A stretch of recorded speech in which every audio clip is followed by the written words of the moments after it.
श्री सीतारामचंद्राभ्याम नमः। महर्षि वाल्मीकि प्रणीत श्रीमद् वाल्मीकि रामायण।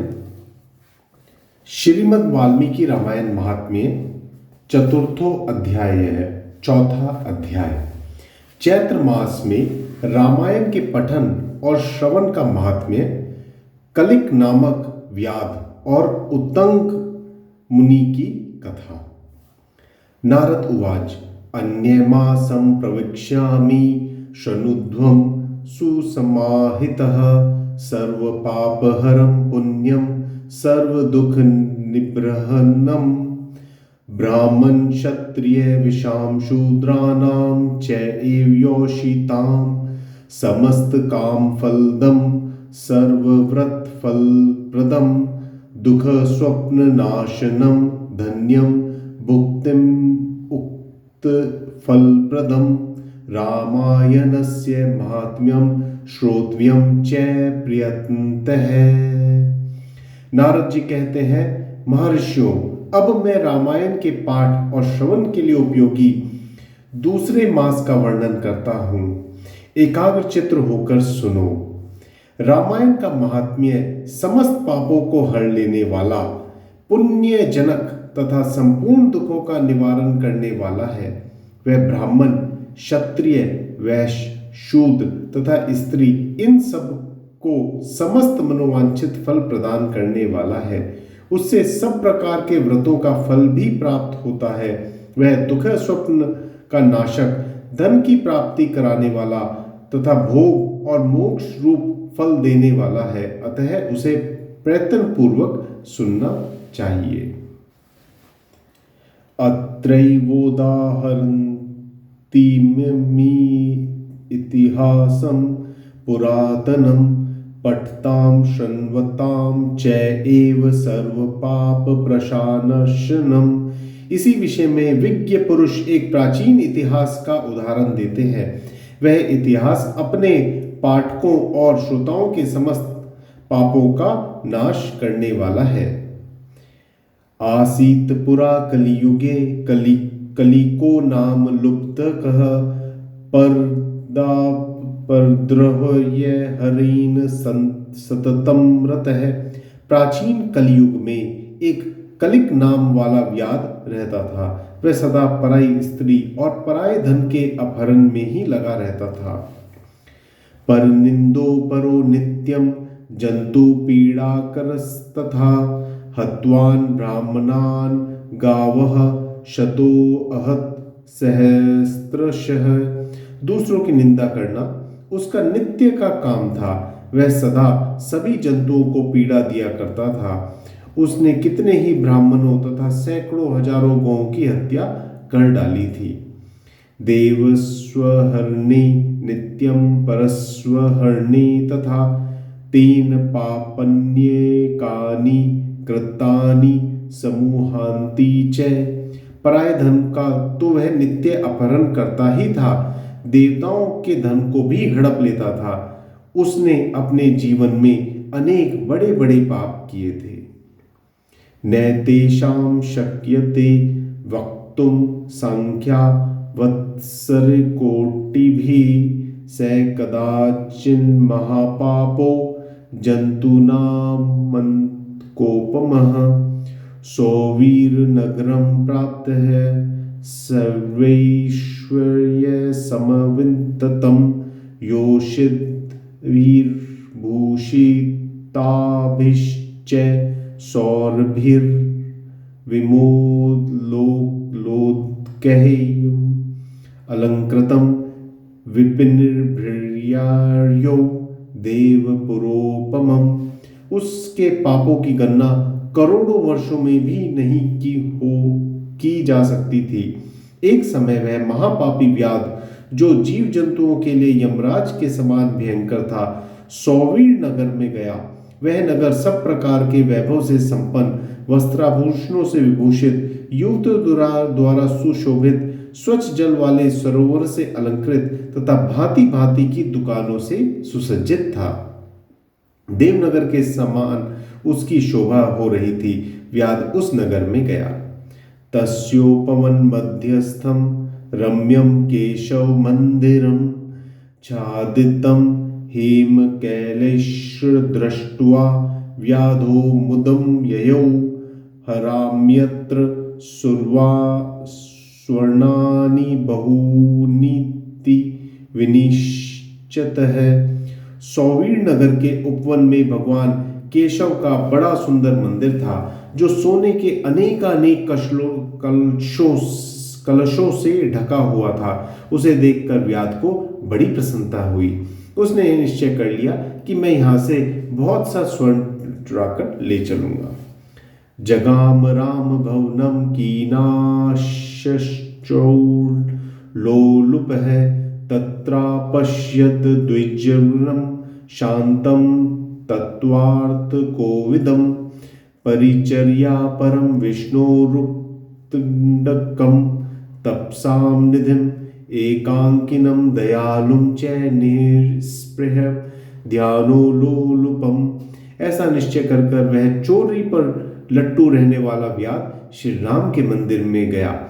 वहां उसने शांत तत्व अर्थवेत्ता और भगवान की आराधना में तत्पर उत्तंडक मुनि का दर्शन किया, जो तपस्या की निधि में थे। वे अकेले ही रहते थे। उनके हृदय में सबके प्रति दया भरी थी। वे सब ओर से निस्पृह थे। उनके मन में केवल भगवान के ध्यान का ही लोभ बना रहता था। दृष्ट्वासो लुब्ध को मेनीतम चौर्यस्यांतरानीयम देवस्य द्रव्यजातम तु समादाय महानिशि। उन्हें वहां उपस्थित देख व्याध ने उनको चोरी में विघ्न डालने वाला समझा। तदंतर जब आधी रात हुई तब वह देवता संबंधी द्रव्य समूह लेकर चला। उत्तंडकम हंतु मारेभ्य उदासीर्मदोत्ततः पादेनाक्रम्य तद्वक्षोगलम संग्रहन् पानिना। उस मदोन्मत्त व्याध ने उत्तंग मुनि की छाती को अपने एक पैर से दबाकर हाथ से उनका गला पकड़ लिया और तलवार उठाकर उन्हें मार डालने का उपक्रम किया। हंतुम कृतमतिम व्याधम उत्तंडको प्रेक्ष्य चा अब्रवीत। उत्तंडक ने देखा व्याध मुझे मार डालना चाहता है तो वे उससे इस प्रकार बोले। उत्तंडक उवाच भो भो साधो वृथा माम त्वम हनिष्यसि निरागसम। उत्तंडक ने कहा, ओ भले मानुष, तुम व्यर्थ ही मुझे मारना चाहते हो। मैं तो सर्वथा निरपराध हूं।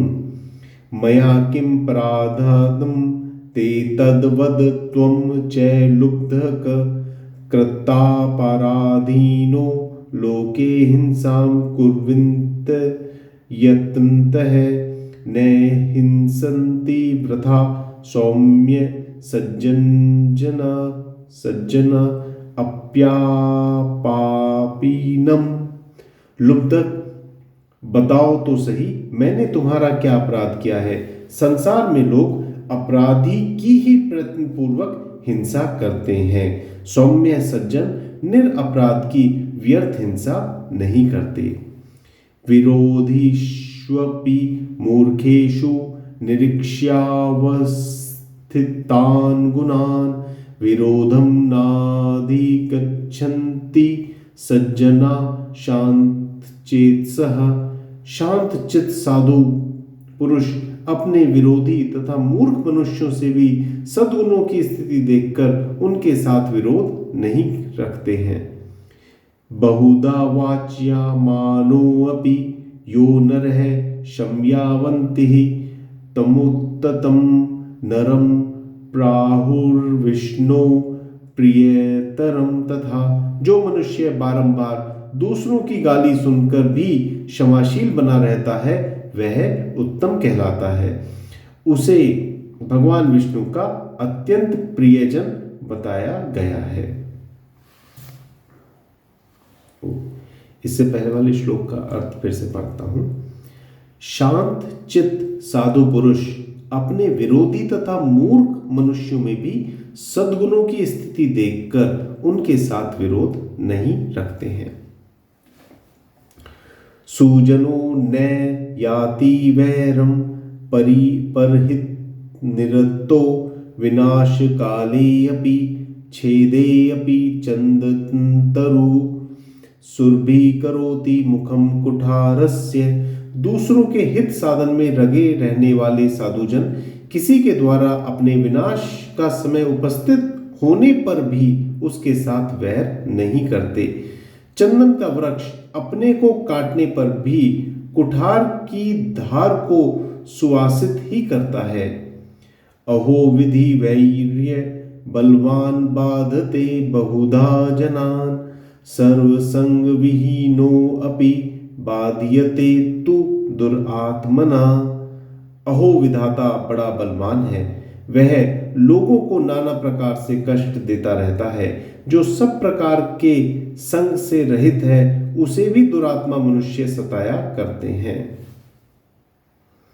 अहो निष्कारणम लोके बाधन्ते दुर्जना जनान धीवरा पिशूना व्याधा लोके आकारण वैरीन है। अहो दुष्ट जन इस संसार में बहुत से जीवों को बिना किसी अपराध के ही पीड़ा देते हैं। मल्लाह मछलियों के, चुगलखोर सज्जनों के और व्याध मृगों के इस जगत में अकारण वैरी होते हैं। अहो बलवती माया मोह यत्यखिलम जगत पुत्र मित्र कलत्रोधे सर्व दुखेन योज्यते। अहो माया बड़ी प्रबल है, यह संपूर्ण जगत को मोह में डाल देती है तथा स्त्री पुत्र और मित्र आदि के द्वारा को सब प्रकार के दुखों से संयुक्त कर देती है। पर द्रव्यापहारेण कल्त्रम पोषितम च यत् अन्ते तत् सर्वमुत्सृज्य एक एव प्रयाति वै। मनुष्य पराय धन का अपहरण करके जो अपनी स्त्री आदि का पोषण करता है वह किस काम का, क्योंकि अंत में उन सबको छोड़कर वह अकेला ही परलोक की राह लेता है। मम माता मम पिता मम भार्या ममता मम जहा ममेमिति जंतूनां ममता बाधते वृथा। मेरी माता, मेरे पिता, मेरी पत्नी, मेरे पुत्र तथा यह मेरा घर बार, इस प्रकार ममता व्यर्थ ही प्राणियों को कष्ट देती रहती है। यावत् दर्पयति द्रव्यं तावद् भवति बान्धवः अर्जितं तु धनं सर्वे भुज्यन्ते बान्धवः सदा दुःखमेकमदमो मूढ़स्तपापफलं श्रुते। मनुष्य जब तक कमाकर धन देता है तभी तक लोग उसके भाई बंधु बने रहते हैं और उसके कमाए हुए धन को सारे बंधु बांधव सदा भोगते रहते हैं, किंतु मूर्ख मनुष्य अपने किए हुए पाप के फल रूप दुख को अकेला ही भोगता है। इति भुवानां त्रमिशं विमर्श्य भयविलह कलिकः प्राजंजलि प्रहा क्षमस्वेति पुनः पुनः। उत्तंडक मुनि जब इस प्रकार कह रहे थे तब उनकी बातों पर विचार करके कलिक नामक व्याध भय से व्याकुल हो उठा और हाथ जोड़कर बारंबार कहने लगा, प्रभो मेरे अपराध को क्षमा कीजिए। तस्य संगस्य प्रभावेन हरिसन्निधि मात्रतः गत पापो लुब्धश्च सानुतापो अभवत ध्रुवम। उन महात्मा के संग के प्रभाव से तथा भगवान का सानिध्य मिल जाने से उस लुब्ध के सारे पाप नष्ट हो गए तथा उसके मन में निश्चय ही बड़ा पश्चाताप होने लगा। मया कृतानि पापानि महान्ति सुबहूनि च तानि सर्वाणि नष्टानि विप्रेंद्र तव दर्शनात्। वह बोला, विप्रवर, मैंने जीवन में बहुत से बड़े बड़े पाप किए हैं, किंतु वे सब आपके दर्शन मात्र से नष्ट हो गए। अहम वै पापधिर्नित्यं महापापम समाचरम कथम मे निष्कृतिर्भूयात् कम यामि शरणं विभो। प्रभो, मेरी बुद्धि सदा पापों में डूबी रहती थी। मैंने निरंतर बड़े बड़े पापों का ही आचरण किया है। उनसे मेरा उद्धार किस प्रकार होगा? मैं किसकी शरण में जाऊं? पूर्व जन्मर्जितै पापैर्लुब्धक त्वं वाप्तवान् अत्रा अपि पापजालानि कृत्वा काम गतिमाप्नुयाम्। पूर्व जन्म के किए हुए पापों के फल से मुझे व्याध होना पड़ा है। यहाँ भी मैंने पापों के ही जाल बटोरे हैं। ये पाप करके मैं किस गति को प्राप्त होऊंगा? इति वाक्यं सामकर्ण्य कल्लिकस्य महात्मनः उत्तंडको नाम विप्रहृदं वाक्यं मथाब्रवीत्। महान कल्कि की यह बात सुनकर ब्रह्म ऋषि उत्तंडक इस प्रकार बोले। उत्तंडक उवाच, साधु साधु महाप्राज्ञे मतिस्तते विमलोज्ज्वला यस्मान् संसार दुखानां नाशोपायं भीष्पसि। उत्तंडक ने कहा, महामते व्याध, तुम धन्य हो, धन्य हो। तुम्हारी बुद्धि बड़ी निर्मल और उज्जवल है, क्योंकि तुम संसार बंदी दुखों के नाश का उपाय जानना चाहते हो।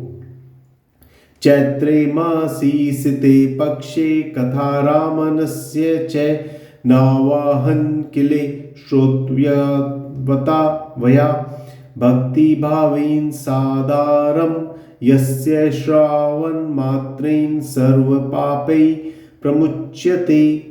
चैत्र मास के शुक्ल पक्ष में तुम्हें भक्ति भाव से आदर पूर्वक रामायण की नवहा कथा सुननी चाहिए। उसके श्रवण मात्र से मनुष्य समस्त पापों से छुटकारा पा जाता है। तस्मिन् शनि अस्सो कल्लिको लुब्ध को वीत कलमशः रामायण कथां श्रुत्वा सधै पंचचत्वमागतः। उस समय कलिक व्याध के सारे पाप नष्ट हो गए।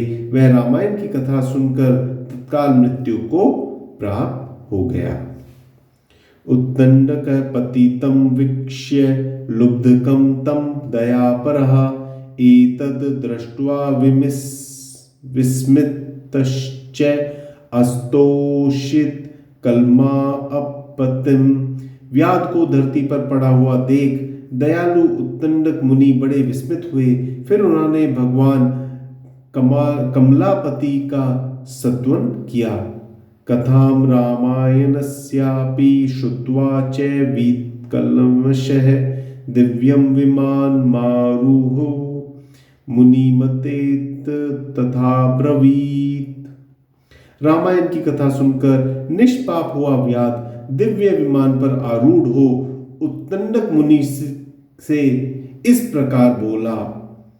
विमुक्तस्त्व प्रसादेन महापातक संकटात् तस्मानो तो अस्मि ते विद्वन् यत्कृतं तत् क्षमस्व मे।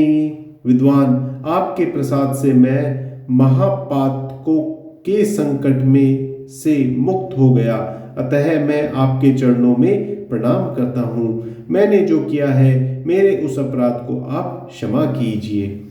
सूतवाच इत्युक्त्वा देवकुसुमैर्मुनिश्रेष्ठं वाकीरथ प्रदक्षिणात्रयं कृत्वा नमस्कारं चकारः। सूत जी कहते हैं, ऐसा कहकर कलिक ने मुनि श्रेष्ठ उत्तंडक पर देव कुसुमों की वर्षा की और 3 बार उनकी परिक्रमा करके उन्हें बारंबार नमस्कार किया। ततो विमान रुहु सर्व काम समवेतम अप्सरोगन संकीर्णम प्रपदे हरिमंदिरम।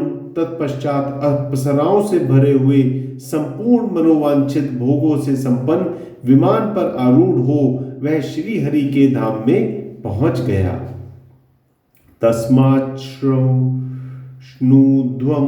विप्रेन्द्रो कथां रामायणस्य चैत्रे मासी सिते पक्षे श्रोतव्यं च प्रयत्नतः नवाहन किले रामस्य रामायण कथा अमृतम। अतः विप्रवरों, आप सब लोग रामायण की कथा सुने। चैत्र मास के शुक्ल पक्ष में प्रयत्नपूर्वक रामायण की अमृतमयी कथा का नवाहा परायण अवश्य सुनना चाहिए। तस्माद्रष्टुषु सर्वेषु हितकृद्रिपूजकः इत्पित्सतं मनसा यदत् तदोप्नोति न संशयः। इसलिए रामायण सभी ऋतुओं में हितकारी है। इसके द्वारा भगवान की पूजा करने वाला मनुष्य मन से जो जो चाहता है उसे निसंदेह प्राप्त कर लेता है। सनत कुमार यत् पृष्टम तत् सर्वं गदितं मया रामायणस्य महात्म्यं किमन्य श्रोतुम इच्छसि। सनत कुमार, तुमने जो रामायण का महात्म्य पूछा था वह सब मैंने बता दिया, अब और क्या सुनना चाहते हो। इति श्री स्कंद पुराणे उत्तरखंडे नारद सनत कुमार संवादे रामायण महात्म्ये चैत्र मास फलम अनुकीर्तनम नाम चतुर्थो अध्याय है। इस प्रकार श्री स्कंद पुराण के उत्तरखंड में नारद सनत कुमार संवाद के अंतर्गत रामायण महात्म्य के प्रसंग में चैत्र मास में रामायण सुनने के फल का वर्णन नामक चौथा अध्याय पूरा हुआ। जय श्री राम।